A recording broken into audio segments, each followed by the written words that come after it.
I guess clarify lang, in terms of yung talo, wala na kami magagawa. Pero definitely, we call this a redemption Sunday.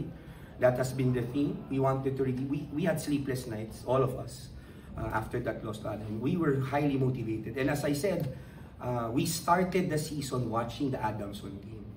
Pinanood namin yung fourth quarter and overtime. Lahat ng mga rookie. Hinintay namin. Pinanood na, tiniis namin lahat yun. And that is really our motivation na we wouldn't want to feel that again. And thank you, Lord, na we were able to pull through. Again, credit to Adamson.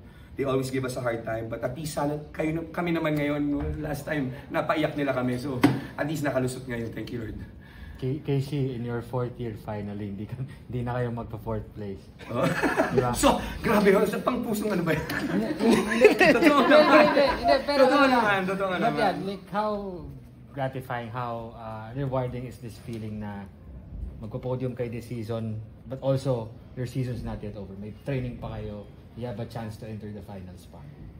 I'm just happy na, yun nga, nanalo kami against Adamson. Ganyan din sabi nila Coach Alina, hindi nga kami matulog last year kasi super sana talaga yun for us.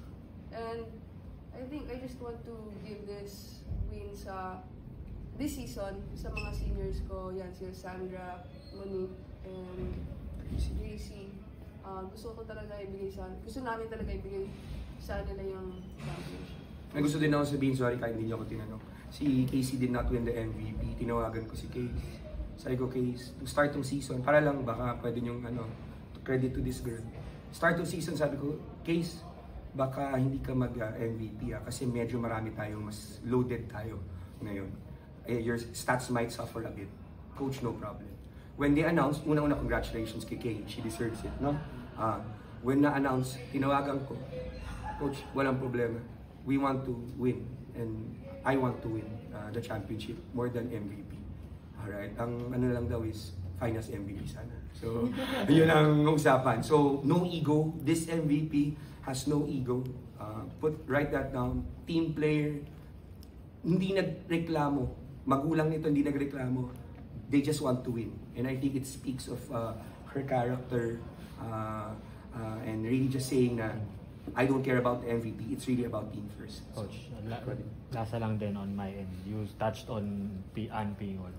You're facing NU, but with the way the season unfolded, you'll only have to defeat them once.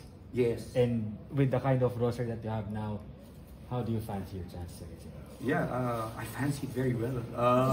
I really think we have a good chance. The second game we played them, Sarah was not with us. She was suspended.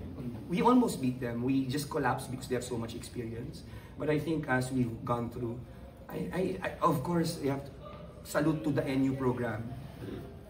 Sila ni UST have been the standard here. Pero siyempre we want to kind of join the party naman, no? And hopefully, and if you're gonna say, I think we can beat them. It's gonna take a lot of work, but I think we have the materials to beat them. So I'm not shying away. I'm not gonna say pa-underdog kami. I'm not gonna do that. I have to be the first one to believe that we can beat that powerhouse. And I know the girls will follow. So yeah, we have a good chance of beating them. Casey, next game nga NU, added motivation ba siyempre unpingal yung kalaban? Hindi naman, pero gusto ko lang din mapatunayan sa kanila na hindi lang sila yung kaya makipag-compete sa mga ganong level, pero kami din. And